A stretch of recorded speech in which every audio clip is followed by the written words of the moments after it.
Hey everyone, welcome to Launch Codes Football. My name is Chris, And I'm Chelsea. and today we are back with episode 21. Got another week of the preseason that has gone by, and we got some good topics today. How are you doing, Chelsea? I'm doing good. I have an ear infection, which is kind of sad. So it was just like Yikes. a real sick person mood. I got home, I ate some Doritos.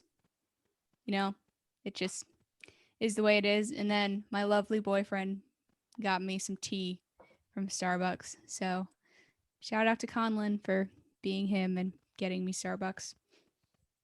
Dang. That is, can we just acknowledge that that is the biggest mood? Came home, ate some chips, and then put on some sweatpants I mean, yeah, and drinking sometimes Starbucks. sometimes it just be like that. Sometimes you get home and you're like, where are my sweatpants? I agree. Well, let's get started with today's topics. First of all, big news as of yesterday, as of time of recording on August 18th, Tim Tebow was released from the Jaguars. Sadness. This was a decision made by Urban Meyer, and a few people were surprised about this. Maybe not necessarily him. Well, I don't know, because in some ways I, I think some people are surprised at the fact that because they had a relationship, Urban Meyer and Tim Tebow, beforehand, that Urban Meyer might give him a chance. But Urban Meyer came out and said, look, this is tough. And I know it's been an uphill battle for Tim, but this just ended up being the right decision. And I believe Urban Meyer was quoted saying that it was due to special teams. Basically, Tim Tebow was going to be tackling on special teams. And he had never really done that before. And by this point in time, at his age, past 30, which is pretty old in the NFL, sadly, it's going to be really hard for him. And so Urban Meyer felt that this was the right decision. So, in my opinion, I completely understand why he did this. I don't think he did it out of prejudice towards Tim or because he didn't like him. But yeah, I think it was just he thought this was the best move for the team. Chelsea, what do you think? So, the fact that Urban Meyer is saying it's only because of special teams, there's a small part of me that thinks that that is not the whole truth. Because I don't know if you saw those videos of Tim Tebow blocking that blew up on Twitter. Did you see those? I did not. Okay, so it was ugly. He like looked like he fell over. It was bad. Which like Tim Tebow is great. I know you love Tim Tebow. I love Tim Tebow. Many people love Tim Tebow. So I wish that he would have made the team. But let's be honest, it was kind of a long shot to begin with. I think people were kind of wondering how he even got the shot to begin with. And being over 30, people were commenting, like, hey, like he's stealing a roster spot from some 21-year-old kid. Why are you like this, Urban Meyer? And I'm sure that Urban Meyer probably realized that my credibility is going to go down the drain if I keep Tim Tebow on my team with, unfortunately, what little he can offer instead of some young, spiffy 21-year-old whatever who can play special teams and can tackle and can catch and block and do everything. Like I said, I really would have loved to see Tim make the team, catch a touchdown in the regular season from Trevor Lawrence, being coached by Urban Meyer. Like, how crazy would have that been, right? But I do think that this is the right decision because, I mean, honestly, I could see Tim Tebow coming back and being a coach, like some kind of coach, or maybe like a team counselor or like a team preacher or something, like a team chaplain. Like, that would be really cool. I hope Tim Tebow gets to do something like that. But as for actually playing on the team and tackling, not his biggest strong suit, but it was cool to see him get the opportunity. But I am ultimately glad that some kid that's a UDFA that might make the team is still going to make the team. So I think it was the right decision. All right. Well, this is apparently Urban Meyer agrees. And I mean, I think part of that could have been the tackling and also maybe partly the blocking. Special teams is partly not only going to tackle, but also blocking. And maybe if Tim Tebow would have made this conversion back in the day when he was talked about being a tight end, or I think it was running back as well, but instead he wanted to play quarterback. Maybe if he would have switched then, he could have made it now. I'm if I'm pretty sure he wanted to play quarterback, like that was what he wanted to do, and he didn't really want to play other positions, which is understandable. But I mean, that's what he maybe, played in college, so it makes sense. mm-hmm. But maybe looking back, maybe if he did change, this would be a little bit different. But I don't know. I think he's had his chances at the NFL. I think more teams they gave him some chances. I think he was given enough chances to succeed. I definitely think to some extent teams didn't want to take him because he was a media circus and maybe not really worth all the media attention. Because if you're an NFL team, the only time you want media attention is because you're winning. And the only way they'll keep you if you're really controversial is if you're top 5 quarterback, top 10 quarterback level. But Tim Tebow was not really that. And there were guys that could, at this point, do his job better out there that would cause less of a media circus. And Urban Meyer, I mean, look, he said this was because of coaching reasons. So there you go. I guess, do you think this is the end of Tim Tebow's NFL career, Chelsea? At least from a player standpoint, probably. I mean, like I said, I could see him coming back in some kind of coaching role, some kind of sports counselor, like a chaplain or something. I know that the Dallas Cowboys have a chaplain, which is pretty cool. So I could see like Tim Tebow doing something like that in some capacity in the NFL, maybe like having some kind of front office role, like a college scout. Like he'd be really good at that. Like going and scouting college players because he was a beast in college. So he'd be really good at that. But as for playing, yeah. And I mean, I think we can both agree that Tim Tebow has probably gotten too many chances, like more than he earned just because of his name and his reputation and what he did. I mean, you have UDFAs that get one chance on a practice squad and then never play again. And then you have 30-year-old plus Tim Tebow, who's been on like multiple NFL teams playing different positions just because of who he is. So, I mean, like I said, I like Tim Tebow and I wish him success. And, he'll find something that he can do that he's good at. I mean, he has his nonprofits, his charities, his volunteer stuff. He's an author, he's a speaker. So, I mean, it's not like he doesn't have things that he can do. But as for probably professional sports in general, I would say playing is probably out of it, considering, he was in the Mets farm system in MLB. He played there for a while and like he was good, but like it wasn't good enough to like make it to the big leagues or anything. So I mean, like I was saying, professional wise for most sports I'd say yeah, but coaching or scouting or training or something like that, I could definitely see him doing that. Maybe not in the near future, but maybe eventually.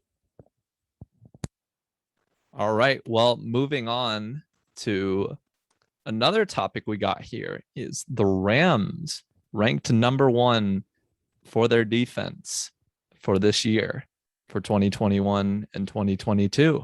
Last year, they were also ranked as the best defense.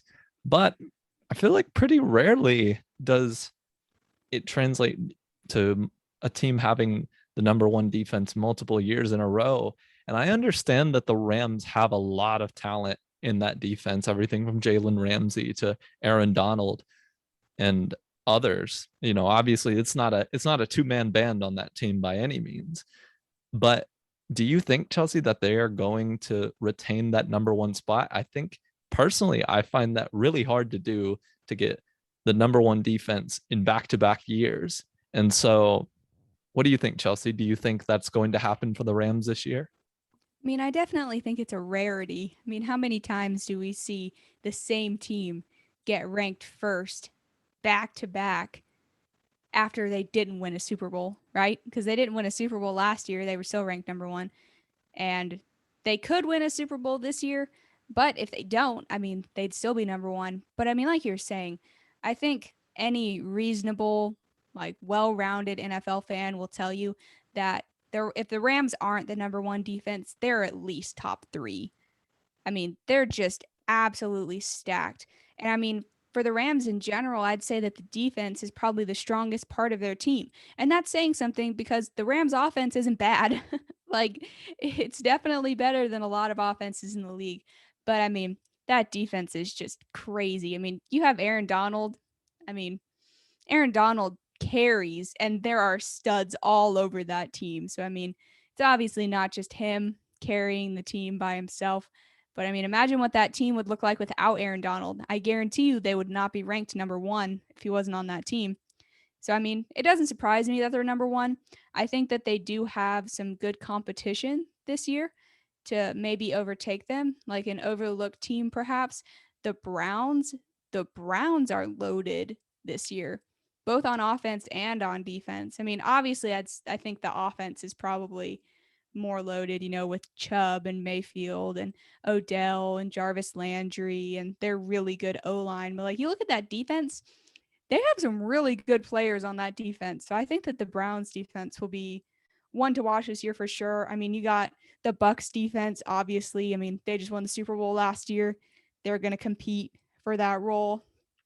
You have other defenses too. I mean, you can look at the Ravens, right? Ravens always have a solid defense. I mean, even the Colts, you can look at them. They're very well rounded, have a good D line, have good secondary, have good linebackers. I mean, they have a stud on every level. Colts have DeForest Buckner on the D line, Darius Leonard at the linebackers, and Kenny Moore at the secondary. So they have a stud at every level too.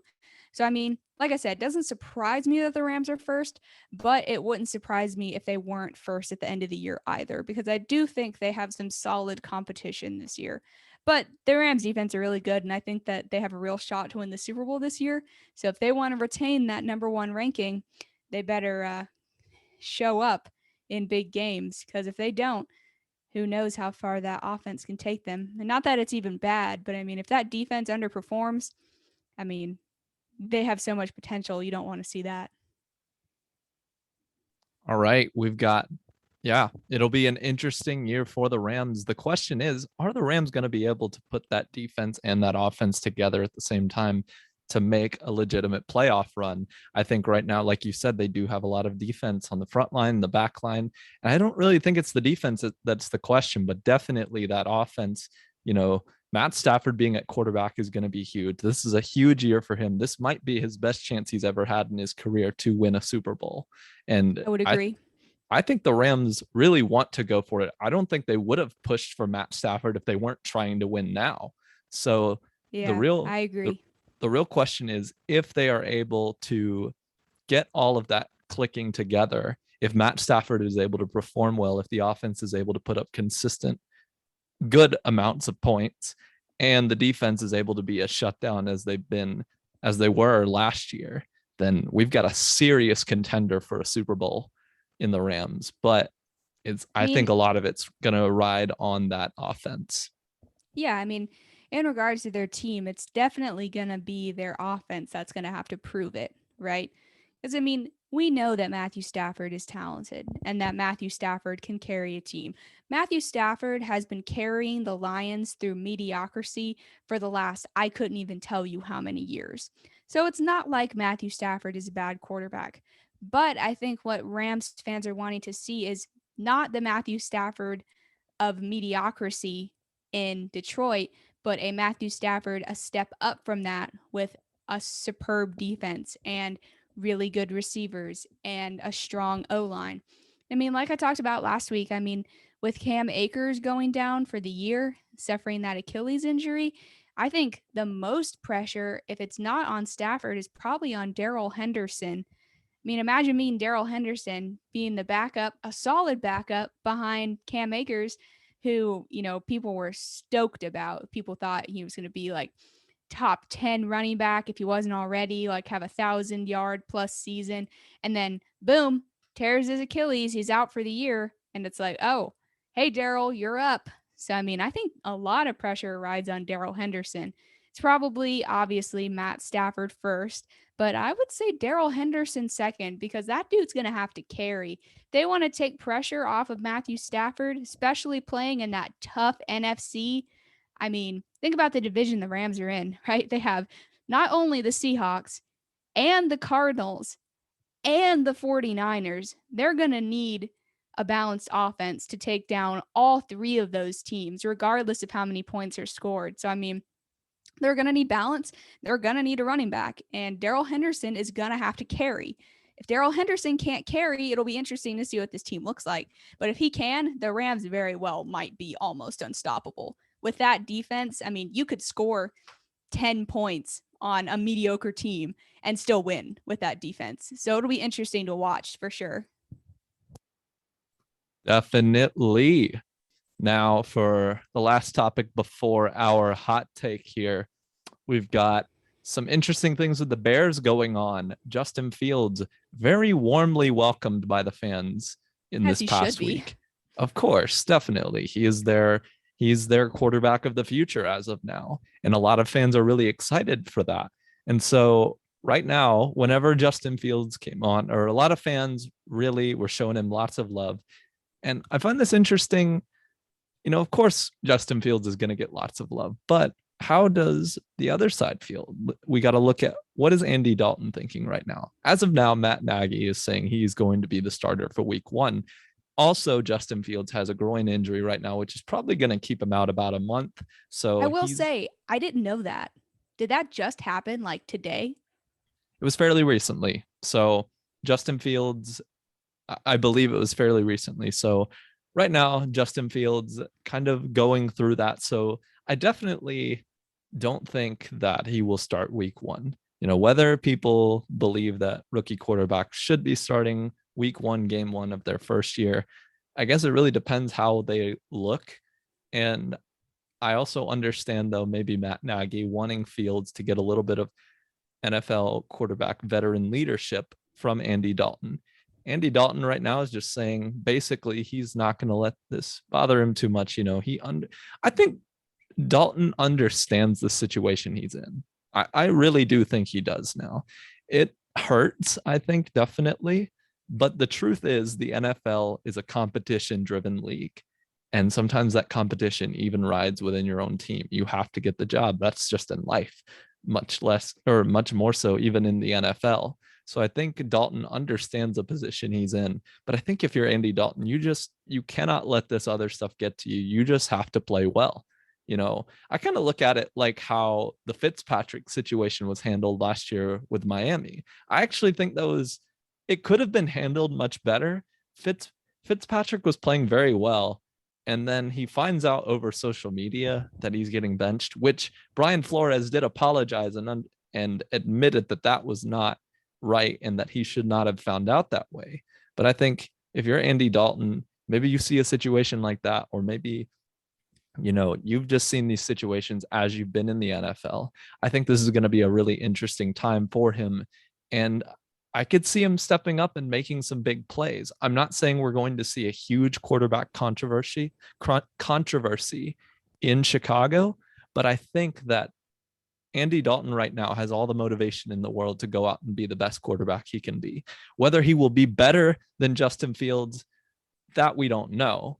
But I just think right now, if you're Dalton, and it sounds like he's got the right mindset about it. He's trying not to let that other stuff bother him too much, and without showing disrespect to his teammate as well. You have to understand what situation you're in, but also I think if Dalton can take that and use it as motivation to be better and be a better leader, we could see him putting up some good games. Yeah, I mean, I definitely think that you make some valid points. Let's think about the Bears quarterbacks over the last 10 years. The best one that they had was arguably Jay Cutler in the Super Bowl. In the Super Bowl? You mean that was Rex Grossman in the Super Bowl? Oh, sorry. I'm a terrible Colts fan. It's okay. Don't worry about it. Rex Grossman and Jay Cutler, arguably, are the best quarterback talent that the Bears have seen in the last 2 decades. Let's think about that. Yikes. They drafted Trubisky. That didn't work out, right? They had Nick Foles. That was just a filler, right? Had some other guys. Didn't really work out, right? And then the Bears go and decide to not be stupid, right? And they draft Justin Fields. And Chicago about explodes, right? If you're a Bears fan and the best thing you've seen at quarterback over the last 20 years is Rex Grossman and Jay Cutler, you're looking at Justin Fields and going, praise the Lord Jesus, we finally did something, right? So, I mean, Bears fans are stoked, as they should be. And I think NFL fans generally are stoked to see this kid in the league because let's admit it, he is fun and he is going to be really good in the league. So, I mean, any fan is going to watch him and go, dang, I'm glad he's here. I mean, I'm not a Bears fan, but I'm excited to watch him play because he will inevitably start and he will be good. That's not to say he won't have any mistakes, right? But he will be good. He'll be solid and he'll be exciting. Now let's think about it from Andy Dalton's perspective, right? Andy Dalton has had his shot, right? He was the starting quarterback for the Bengals for I can't even remember how many years. He had his chance, right? He didn't have really any competition behind him, and he was always average, right? I mean, he was good enough to start, and he was, better than some guys, but he was never like a top 10 talent, top 5 talent. And he was, there in Cincinnati for a good chunk of time. So, he gets older, he gets released, they draft Joe Burrow, and then he goes to the Cowboys, right? And, plays some with Dak being out, and then he goes to the Bears. And I don't think that the Bears head coach signed him for no reason. Obviously, they signed him because they believe in veteran leadership, as they should for young guys, right? And there's always a chance that the rookie that you draft is just not going to be good. And if you don't have a contingency plan, it's like, oh, well, guess we're going to suck again. So, I mean, it makes sense why he signed Andy Dalton, and it makes sense why Andy Dalton's just not going to roll over and die. I mean, he was signed for a reason. He knows he has his place, and he still believes that he can be really good. And that's great. I wouldn't want to go out and sign someone and be like, hey, just so you know, we're drafting a rookie, and me be like, oh, guess I'm never playing again. Like, you don't want that mindset. So it's good that Andy Dalton doesn't have that. But you also can't be naive, right? Andy Dalton had his chance. He had his shot. He was a starter for a lot of years, and he had some really good moments with the Bengals. Like, no one's going to deny that. He did. But Andy Dalton is not going to be starting this entire year unless something catastrophic happens to Justin Fields. You don't go out and take a quarterback that high in the first round to not play him at all, right? So inevitably, Justin Fields is going to play.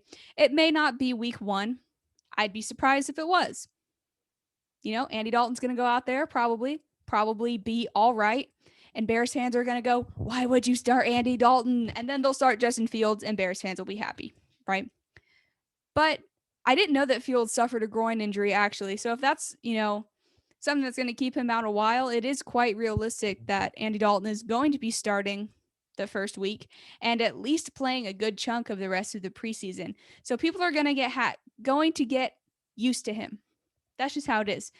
But let's not be naive. Like, Justin Fields is going to start and he's going to play. And if he plays up to his capacity and plays really well, he very well could help take this team to a playoff run because that defense is solid. And honestly, that offense isn't really that bad. Like, it's not superb like the Chiefs or the Bucks, but it's not bad. I mean, they have solid running backs, solid receivers, solid tight end. They have I don't know what their O-line is ranked, but they have an okay O-line. So, I mean, if they get a quarterback who goes out there and performs every week, I mean, I could realistically see them taking a wild card, maybe knocking someone out of the playoffs. I don't think they'll make a deep run because I don't think that they're meshing well enough to do that. But Justin Fields will play inevitably, but until that time comes, Andy Dalton's going to play, and honestly, he's probably going to be mediocre. No hate towards Andy Dalton. It's just how it is.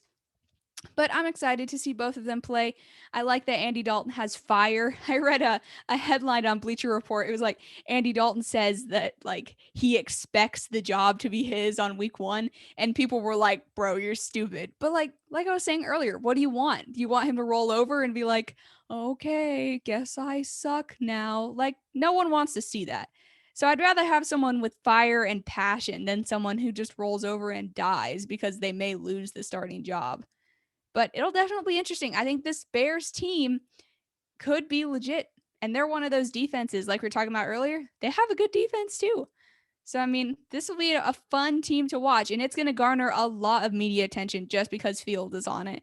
So, the Bears are going to get a lot of positive media out of this, which is good for the city of Chicago. I mean, the Bears have been mediocre for quite a while now. So, it'll be good to see the Bears be good again, potentially. Yeah, I think the Bears have a chance of being pretty good this year, and Fields has a pretty decent situation around him, honestly. And so I do want to correct myself. I just to be clear, so we're not sure exactly yet how long Fields will be out, and there is still a chance he actually still plays this Saturday in the preseason.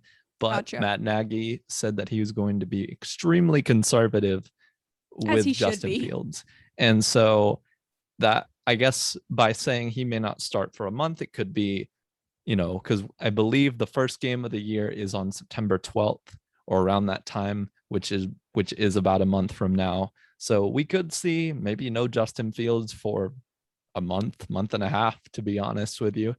I think that, here we've got some reports saying that this does give Matt Nagy a little bit of an out if he doesn't want to start Justin Fields right away, if he wants to go with that more veteran quarterback. And I don't know. I mean, I do look at it like there is I wouldn't call it quite guaranteed that Fields starts at some point this year, probably with the way the NFL is set up nowadays. But I mean, we do have to look. Patrick Mahomes was taken 10th and he did not start his first year. He started one game. He was behind Alex Smith, who was playing pretty well there. That's a good point. So I just want to say I wouldn't call it a guarantee, but I definitely think at some point this year, especially if things are going on a downward spiral, that Justin Fields will be the starting QB1 for the Chicago Bears. But yeah, so now we've got our spicy hot take of the week this week. Now, this is from an anonymous source. They told me keep this anonymous, and so I'm going to. But I feel like our very own Chelsea might be slightly offended at this hot take. And by slightly, I mean this is harsh. This is brutal. So let's get to it. So from Anonymous, Carson Wentz will have less than 2,500 yards this year and 11 INTs and only 7 touchdowns. First 5 weeks, the Colts will be stomped upon. 6-11 for the year. This is not a troll. This is a legitimate take, I was told. They are not trolling. The first 5 weeks, the Colts, they do have a tough schedule. Chelsea, you've talked about that before. But Carson Wentz having less than 2,500. I want you to keep in mind, this person at first told me less than 2,000, but they gave Carson Wentz a little bit more than that. Wow. How nice of them. So, Chelsea, since I feel like this is almost a direct shot at you, which, I mean, I was told this is a legitimate take. So, I don't know. Chelsea, I feel like it's only right that you answer this one. What do you think about this very spicy hot take? Okay, well, first of all, let's just acknowledge that this is anonymous, right? Whoever made this take anonymous clearly does not want to say their name because they don't want to debate me on it. So let's just put that out there. If you really want to go, tell me your name and we can go. But I will respect you being anonymous, and I will respect your take because there are probably a lot of people that think this is true. Because let's face it, Carson Wentz over the last few years has been bad. Very, very bad. I, as a Colts fan, know that he has been bad. It's not like I'm out here living in some fairy world like, woohoo, Carson Wentz is the best quarterback in the league. Like, come on, I'm a realist. I know he's not the best quarterback in the league. But I want to first acknowledge that if this actually does happen, the Philadelphia Eagles will not get a first-round pick from us if he doesn't play the whole year. So really, shout out to me because that means that we wouldn't lose our first-round pick. So there is a plus side to him sucking because if he does and he does not play 75% of the year, we still get our first round. So, I mean, there's pros and cons to both sides, I'd say. But like I said, you look historically at Carson Wentz's last few years. Let's be brutally honest. He's been very bad. I mean, so bad that he didn't play, and then he came back and he was just terrible. Really, really bad. And then he got hurt again, and it was just a whole mess, and all that drama happened with the Eagles and with him and with Howie Roseman and with everyone. And, now he's out. Woohoo. Carson Wentz has been freed. And now he's in Indianapolis, right? So I acknowledge that this is something that could happen. If he continues sucking it up like he has the past couple of years, and if he gets hurt or his mental capacity isn't there or he just isn't good anymore, this could be very realistic. But like I said, if it is, we keep our first round pick. So, I mean, really, who's winning here? But anyways, as for first 5 weeks, the Colts will be stomped. This is nothing new to me. The Colts are terrible at the beginning of the year. They have historically been terrible at the beginning of the year since like the 90s. It's like every year we start out the season 2-5. So, I mean, that's not anything new to me. We could be good and start out 2-5. I mean, we had Peyton Manning in his prime and we started 2-5 or 3-2 or whatever. So, I mean, again, that's nothing new to me. Like, I know that our season at the beginning is very hard. And everyone keeps asking me, they're like, Chelsea, you're playing the Seahawks the first week. Do you expect to win? And you know what I tell them? I tell them no. We lose the first week every year. I don't expect to win. We always lose the first week. This is nothing new to me. So like I was saying, this hot take has its realistic parts because honestly, the Colts suck it up at the beginning of the year. Every year. It's happened my whole life. And you know what? I've had to put up with it. And every year I think, oh, the Colts will win their first game. It'll happen this year. And you know what? It doesn't. It never does. I cannot remember the last year the Colts won their first game of the season. So we very well might go 0-5 with Carson Wentz. That is completely reasonable. But there's 17 games now. So, I mean, we could still make the playoffs if we did go 0-5. So there's that. 6-11 for the year. I think that's a little rough. I mean, we're not the Jaguars. Come on, guys. Pull together. Dun. Okay. Yeah. 6-11. Oh, come on. Have you looked at this entire roster? Outside of Carson Wentz, realistically look at this roster. We have Jonathan Taylor, who's a top 10 running back. We have a top 10 offensive line when completely healthy. We have wide receiver depth like we haven't had in the last 5 years. We have tight end depth. We have arguably a top 10 defense. We have a really good head coach and a really good general manager. And we have all of that completely disregarding the quarterback situation. So let's say Carson Wentz sucks, right? Carson Wentz sucks it up, throws like 4 interceptions against the Seahawks in his first game, and everyone's pointing at me and laughing and going, ha, we told you that Carson Wentz was going to suck. And I'm going to look at everyone and I'm going to go, you know what? You're right. But guess what we have? Jacob Eason, and then Jacob Eason is going to start and we're going to make the playoffs. So again, you take Carson Wentz completely out of this discussion and you put Jacob Eason in there, the Colts are still good and might arguably be better if Carson Wentz sucks it up. So, I mean, we not only would keep our first round pick, but we would start our second year quarterback who's only 24 or 25. And would we lose money because, you know, we traded for Carson Wentz and everything? Yeah, but it is what it is. I mean, it happens all the time, right? But like I said, there are a ton of people who think that this is realistic. And honestly, I don't really blame them because like I was saying, if Carson Wentz sucks it up this year, then he very well could have more interceptions than touchdowns. And the Colts could lose their first 3 to 5 games because that always happens. This is nothing new to me. I've been suffering for years. Help me. No, just kidding. But yeah, you know, whoever gave this hot take chooses to be anonymous, and that's fine. I can respect that. But if you want to go, meet me outside. No, just kidding. But yeah, that is what I think. I do not think that this is a completely out there, unrealistic thing because Carson Wentz could be really bad. Like, I'll be the first to tell you it could happen. Like I said, I'm not out here living in some fairy wonderland. Like, Carson Wentz is going to be great.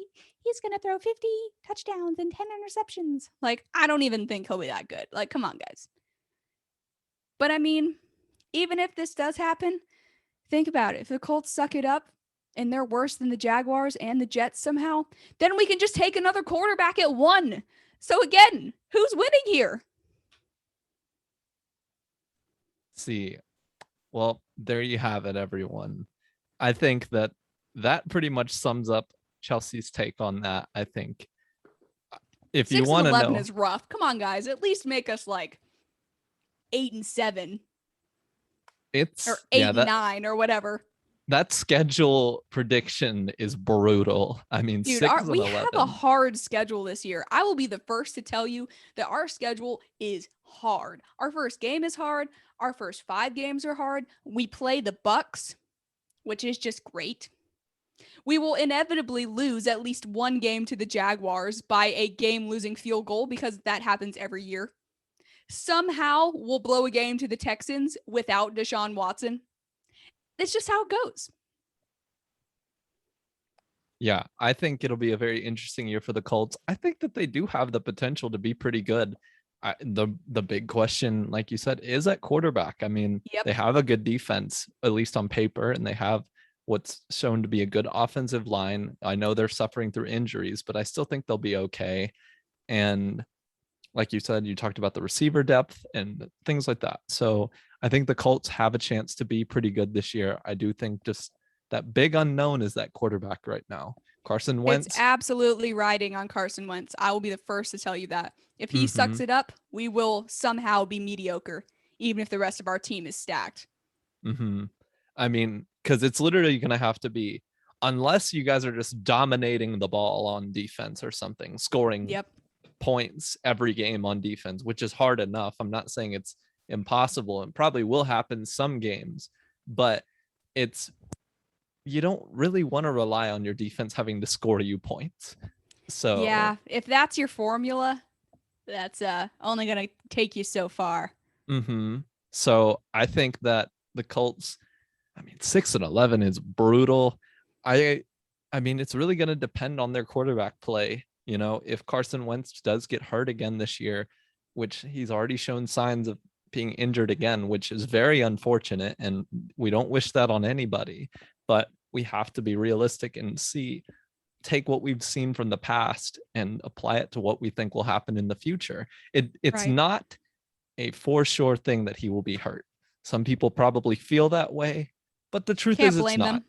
Yeah, I don't blame them for feeling that way. The truth is, though, it's not. But the real question is, how is he going to play? And if he does go down, is Jacob Eason ready? You know, is he ready to take on the load that is this team and bring them to the playoffs, bring them to a Super Bowl? You know, so I think it'll be a very interesting year for the Colts, and we appreciate Anonymous. We do. And your spicy hot take for the week. Spicy. But seriously, I don't think it's unrealistic. At worst, I could see the Colts going 8-9. Right? I mean, that's right below 500. That's what I think at worst. I think our running game and our defense and everything but quarterback can win us 8 games because our team is loaded. It's just going to come down to Carson Wentz. You know, Carson Wentz has crazy potential. Just out of this roof potential that honestly we haven't really seen except the year that he would have won MVP right before he got hurt. I mean, so if that's Carson Wentz's ceiling, if you get that for a whole year without him being injured and in the playoffs, that's what the Colts are looking for. The Colts obviously didn't trade for him for his 6-game seasons where he gets injured and then doesn't play, right? So, I mean, I could see him sucking. I really hope that he doesn't, because if he does, I'm just going to be complaining about it all year, and I don't think anyone wants that. So, I mean, let's be honest. But we got to take a moment to acknowledge that somehow both him and Quentin Nelson managed to get the same foot injury at the same time. How does a piece of bone in your foot just start floating around? Like, it just unattaches and it's just chilling in your foot, not serving any purpose. How does that even happen? But I have been obviously closely following, Colts camp and joint practices and Twitter and Instagram and, all the things. And both Quentin Nelson and Carson Wentz were not wearing walking boots like 2 days after their surgery. They're both out on the field, and apparently Carson Wentz has started walkthroughs already 2 weeks after his surgery. We haven't heard anything about Quentin Nelson because he got on Instagram and said, "Frick this injury, I'm coming back week 1." And we haven't heard anything, which means the injury is probably afraid of him, and he's probably fine now because he's just very scary. So apparently Carson Wentz wants to start like doing football work now and like running around on the field throwing passes, and the coaches are like, you're not doing that. And they had to like shut him down and keep him from doing that because apparently he was like ready. He was like, "Coaches, I feel fine. Let me out there." And Frank Reich was like, no, which I'm very thankful for, because the last thing we need is Carson Wentz going out early, re-injuring himself, and then being out longer, right? Because that would happen, which would suck. But I do think the Colts are very well-rounded outside of Carson Wentz, and I do think that the Colts could make noise without Carson Wentz from the rest of their team. But I mean, it really hinges on Carson Wentz. If we get MVP Carson Wentz this year and our whole team is stacked, we could realistically make a Super Bowl run. But if we get mediocre 1 touchdown, 2 interception a game Carson Wentz, we're not going to make it past the first round of the playoffs. So, I mean, it'll be interesting to watch. I hope that he is good, because ever since Andrew Luck retired and broke my heart, our quarterbacks have sucked. No disrespect to Jacoby Brissett. He's great guy. No disrespect to Phillip Rivers. He was serviceable last year, except he couldn't move in the pocket. And once he moved 3 inches to his right, he like fell over, but he was still serviceable. So shout out to those guys.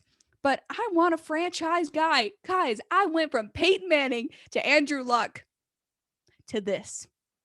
I got used to being spoiled by really good quarterbacks. And then Andrew Luck retires for his personal health, which I can respect. Shout out to Andrew Luck. I follow his book club because, of course, I do.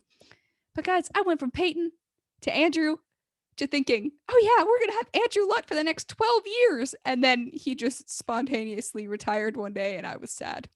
So I hope that they're good this year. But you heard it here first. If Carson Wentz is mediocre this year, I didn't say it wasn't possible. It is very possible. So keep your receipts, people, because I could see it happening. I just really hope it doesn't. All right. Well, you heard it here first. So I think that's pretty much going to wrap up everything we had to talk about this week. So, Chelsea, would you like to do our outro for us here? For sure. So, hey, thanks for listening, guys.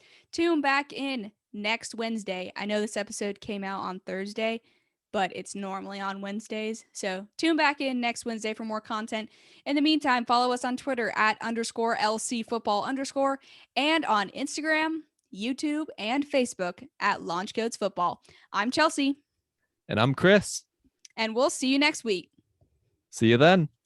See ya.